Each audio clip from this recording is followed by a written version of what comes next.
So this is part 2 of a video that we just produced. It's a Q&A with some of the people that I work with, some graduate students at Cranbrook Academy of Art. And I'm going to link to the original video above, which is right here.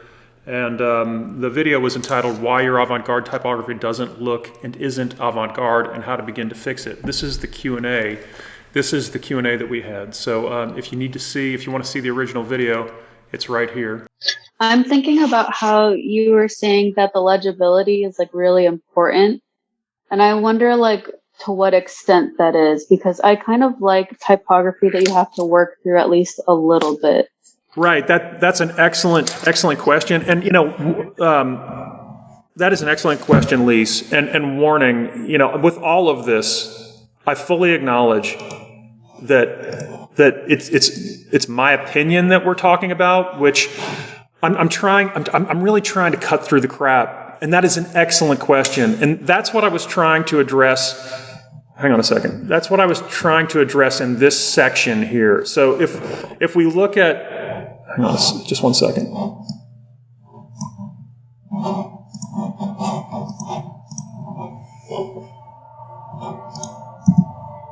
I agree with you. I think that working for legibility is a critical component of this type of work.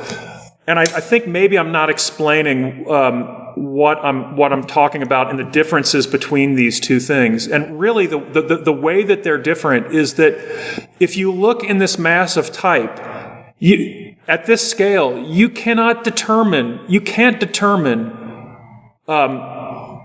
what these letter forms in fact are. Right? You can't determine what the letter forms are. They're traditional letter forms, but what's happening is that the background is blurring into them, and the letter forms in terms of compositional massing are coming together to make them impossible to read. And these forms, you can literally read the forms, okay? And so why is that different? Why is that different? I think it's different because the entire raison d'etre of typography, its telos, its reason for existence is to be read. So when we're looking at these forms, and you can't visually apprehend this form. What's happened is the designer has negated the telos, the raison d'etre of typography in general.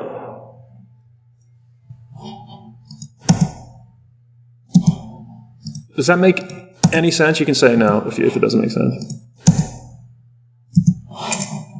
Yeah, that makes sense. I guess I think of it like I see David Carson's work or the example that you pulled up, and typography, type is a texture, and there he's using it as a texture. And it's I want to read it, but that doesn't mean that I have to read it.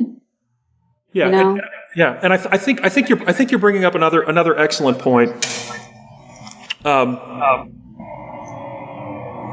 I'm trying to simplify these issues, and what I'm trying to do is I'm trying to essentialize them. And you're bringing up an excellent point. Are there clear examples of really interesting experimental design where you cannot apprehend, where type comes together in a mass, as an example, and you can't apprehend the individual letters? Yeah, there are. I don't have them in front. I could find them. I could research them. And probably even in my own work, there are examples of that.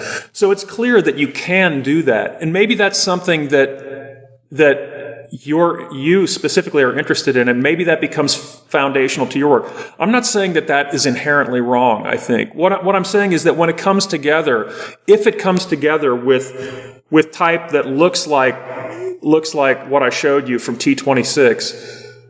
I think that conspires to make really bad design, and not in an intentional way. Again, particularly at a place like Cranbrook, you can feel free. One can feel free to select the worst typefaces that they want. They really can, and as a matter of fact, that's maybe even not even just a valid strategy, but a really interesting strategy. The question, the fundamental question, I think, is one of intentionality. Is that being done intentionally, or is it being done from a position of ignorance? And I'm not saying that you're doing that. I'm not saying that even many of the students at Cranbrook are doing that. I'm saying that the biggest issue is just are those decisions, are they coming together in a way that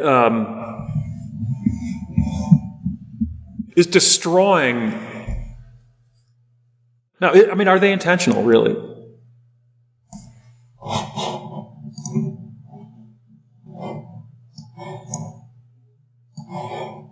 Anyone else?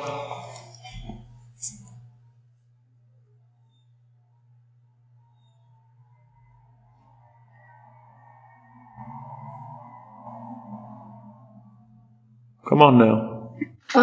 Make something up. We touched on type as like texture. I also see it as like, and I'll go back to the David Carson picture to like give an example.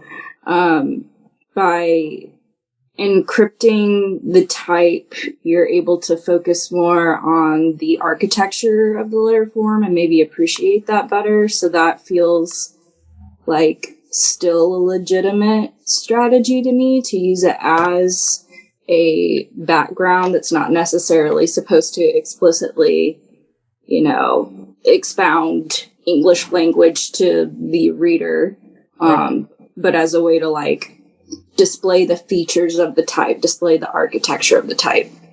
Yeah, right on. I mean, and again, this is a polemic. So this isn't what I'm crafting is I'm crafting an argument, and that doesn't mean that you guys should know me well enough by now. I'm not saying there's a big difference between me saying I'm right and there is no other way of doing this, and me saying I believe I'm right based upon this kind of perspective, right? So I agree with you. I agree. It's a variation of, I think, what Lise is talking about. Is there more than one way to skin a cat? Absolutely. Can you do many of the things that I'm saying don't work and have a piece that's interesting? Absolutely. I think the question becomes. How deep an awareness does an individual have of the things that they're dealing with? If I get my banjo, if I get my clawhammer banjo out and I start playing it, if I have not practiced, the capacity for me to move you with my music is probably fairly low. So could I play atonal music on my banjo? Yeah, I can. And can I do that intentionally? Yeah. But I think the issue really is is about this area of research and attention, and a lack across our culture, not at Cranbrook Academy of Art, but across our culture, of a kind of lack of laziness with regard to the things that we're interested in. I have a sort of related question. Wonder if we could talk a little bit about like the trendiness of certain typographic characteristics and kind of, being on the cutting edge of type and paying attention and researching and, selecting typefaces that are really trendy or hot. Like that itself can be a style, And I love apropos, however you say it. Apropos, I'm not sure. And pretty much anything that Colton puts out, I'm like, all right, it's going to be extremely well drawn, so we could. But they're like one of these foundries that is a part of this kind of like quirky but rational. There's like if you look at a bunch of foundries in the UK and Switzerland and stuff, they all are making type that looks this certain kind of way. So like, I don't know if I have a fully formed response to my own question, but I used to think that it was like just paying attention to what is like the hot type. It was sort of problematic. But I don't know if I feel that way anymore. Is that a form of laziness, just like picking whatever the newest release is by these like hot foundries? Yeah. No. Yeah. I do. I mean, I have a passionate response to what you're talking about. I ain't about that at all. And I think that there are levels within levels. We have some, I'm not talking about your physical age. What I'm about to say has nothing to do with how old you are. And there is nothing wrong with being relatively new to a discipline, whether it's sculpture, performance, design, typography, or music. But there are levels, right? There are levels. So this idea that you're talking about like being like a cool hunter, I am militantly opposed to. I'm personally militantly opposed to. I'm not opposed to it for my graduate students. And I think you have to ask yourself the question of what you want to be. And like I do not want to, I personally do not want to be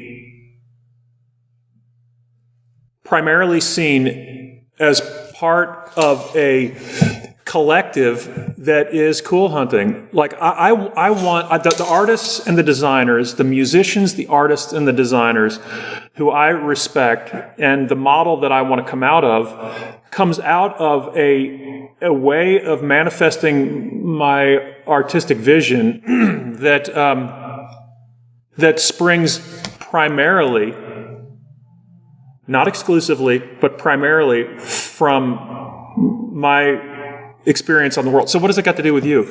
It has to do with the idea that in design in general, we have all these cool hunters. I mean, as a matter of fact, cool hunting, there's a PBS documentary about the Merchants of Cool, which is all about cool hunting. And if you've ever worked in a commercial design studio, that shit happens all the time. And I'm fucking militantly opposed to that. I don't want my work to look anything like that. But there are, it turns over so fast. That's the problem, is it turns over. Right. And I don't think that the typographers are cool hunting. The people that are making these letter forms, they're spending years on this. Maybe they are a little bit, but they're just, some of them are, some of them aren't, some of them are and some of them aren't, just like with everything else. But the issue really is you have to ask yourself, like, what it is that you want to do. And I think that it really goes back to this idea of, as an artist or a designer, as a musician, do you have the courage to kind of stand on your own 2 feet? Not everybody wants to do that. Some people want to become part of a collective. And that's why I said it's not, but so in levels, at the very beginning, at the very base level, if you don't know enough about type, if you don't, to make your design work good at all, the first step is doing something like looking at Colophon's type foundry and selecting their typefaces, and instantly your work will look much more sophisticated, right? But then you have to ask yourself the question of, like, is this who I want to be? And in some instances, I'm going to select type from type foundries like that. I think they're doing a fabulous job. That type is fucking beautiful. But you have to ask yourself, like, if we look at that piece that I made, if we look at this shit, arguably, one of the reasons why this looks the way that it looks is it's atomistically created. It's created from the atom level up. Every fucking thing in that. Nobody's drawing is in there. Nobody's typography is in there. Nobody's composition is in there, but mine. So anyway, the point is that you first have to, when you're beginning, you first have to get a sense of what is good. And the easiest way to do that is by looking at other sophisticated typography, selecting that, and then as an example, start designing letter forms.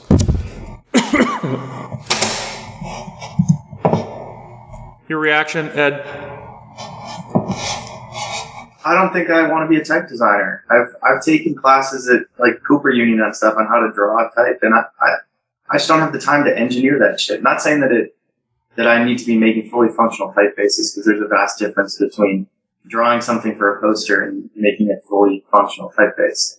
But I'm skeptical that every designer needs to be a type designer. No, I know that's not what you're saying. That isn't what I'm saying. That really isn't. And I don't want to keep raising the names of the same people. Like it's obvious there are some designers whose work I really don't like, and there are some designers and artists whose work I really like.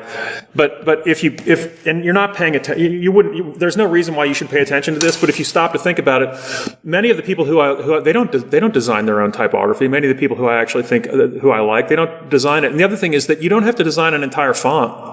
Like actually just drawing a letter form or drawing a word, that's not as fucking intensive as designing an entire font for commercial sale. But I totally agree with you. I don't think every designer comes out of the mold where you design your own shit. And again, I don't design your own type. And I don't think nothing would make me feel worse than if all of a sudden everything looked like my work. I don't want that to happen. And that's not what I'm getting at the point, which is that you have to figure out for you how language works into that work. And one of the solutions that people came up with, honestly, particularly at Cranbrook, is to just remove type from their pieces. I don't think that solves the problem.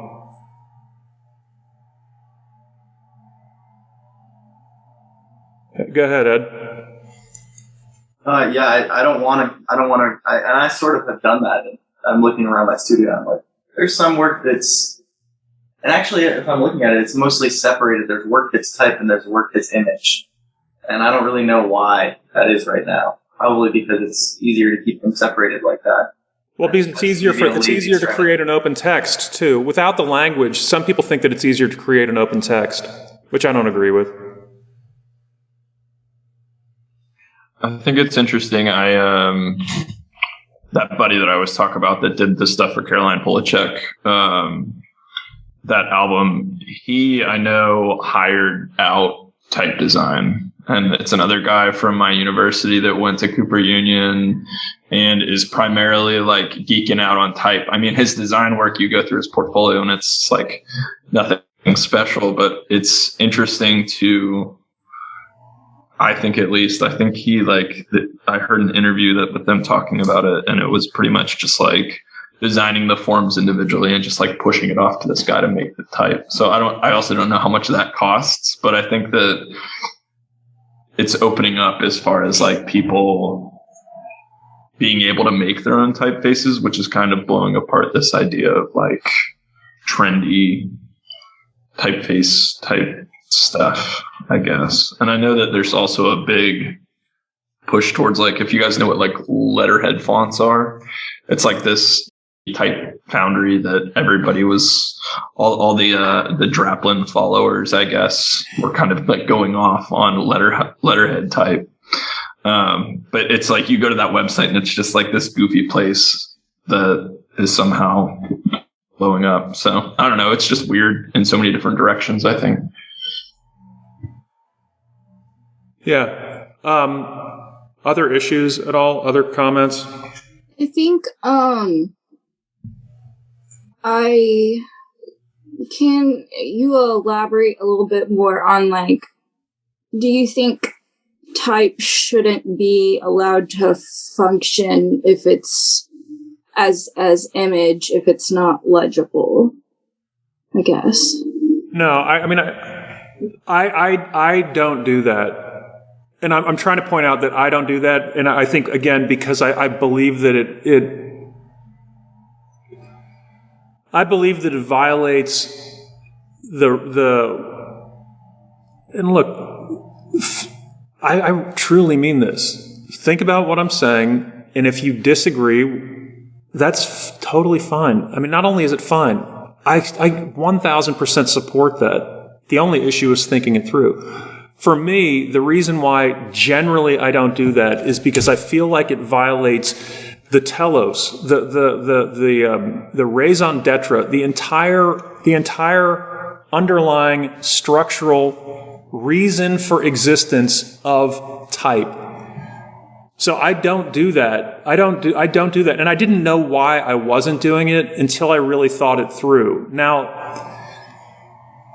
that does not mean, again, it doesn't mean that there aren't instances where I have done that, and it doesn't mean that there aren't instances of people whose work I really admire that do that. Like I personally think Ed Fella is one of the most brilliant graphic designers in history, and for the most part he does what I'm talking about. But there are instances where you can't apprehend the typographic forms, So, and I think that like he's a master of bad typography as well. So there are exceptions to every rule, but I think that if one's at the beginning of the process, I think that it's almost like mixing audio. It's almost like if you've never mixed audio before, and what you're doing is you're at like a mixing board and you've got like 48 tracks, and you're trying to mix, you're trying to manage all. I think it's almost too much to manage for a lot of people compositionally. And I don't know, it doesn't mean that, a 21-year-old or a 20-year-old or somebody that's new to the process, and they'd be 40, can't hack it. It's just in general, it seems like it's almost too much. So what I'm trying to do is I'm trying to provide a polemic, an argument as to one way to approach it. Like, I think that you can still make really experimental work with type that doesn't look like that T26 stuff that I showed. Like this stuff, I think, and T26 has some fine typefaces, but this stuff, right? This fucking this shit is just out of control, if you ask me. I mean, literally out of control, not figuratively. Where is it? Like if all of a sudden you're doing this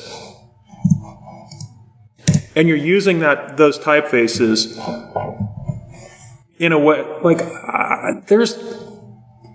look, next week we'll see. I mean, come on. As a matter of fact, I can't wait to see next week all of the written critiques in, what is this called? Aerator by I'm going to leave their name out of it, but an aerator or oscillator, whatever. But I find it hard to believe that you can make work that is sophisticated with typefaces that look like this.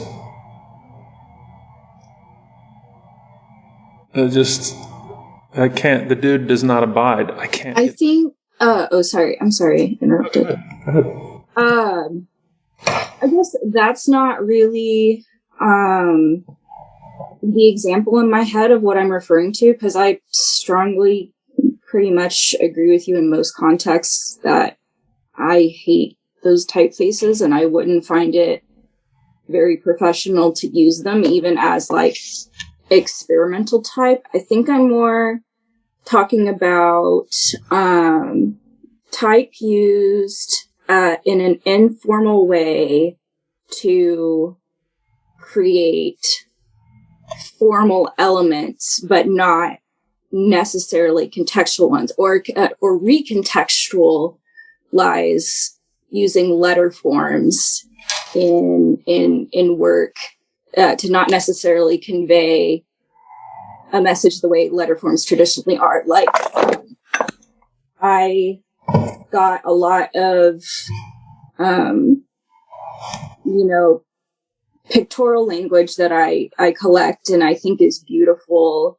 I cannot read it, but I'm still like appreciating the form of it and the texture of it and what they do with it. And I guess I'm trying to distinguish that from the kind of the groundwork you're laying here. Yeah, right on. And actually, Katie, I mean, the thing, like, so you have the movie, the Christopher Nolan film Memento. Do you know that film? I haven't seen it, but I've heard of it. Oh my God, that's one of my favorite films, honestly. But it's as if Christopher Nolan. I think that's his film, and I think he's the screenwriter. I could be wrong, but the screenwriter. It's as if they began with a premise. What if a criminal had like immediately forgot. Like had no short-term memory or actually no memory at all. And so what they have to do is they end up having to tattoo the things that happen to them on their body, and they're trying to put together what has happened to them. So that premise, what it does is it spins out this entire incredible narrative and this entire incredible film that you should watch. So the thing that you're talking about, like the issue that you're talking about, you have a pointed, informed opinion that is antithesis to my thesis. The point is this. That is a great premise, similar to what I believe Christopher Nolan in Memento. So if you, the easiest thing to do would not be to involve yourself, to make work based upon that premise, to make a piece, and not where I would go like, you didn't do that. I don't care. Like, I would be supportive regardless of whether it was successful or not. I would be like, yeah, that's cool. And you wouldn't have to worry about making it successfully, but to see, maybe you're already doing this, but to see what so you have this idea that maybe experimental work can actually do this other thing.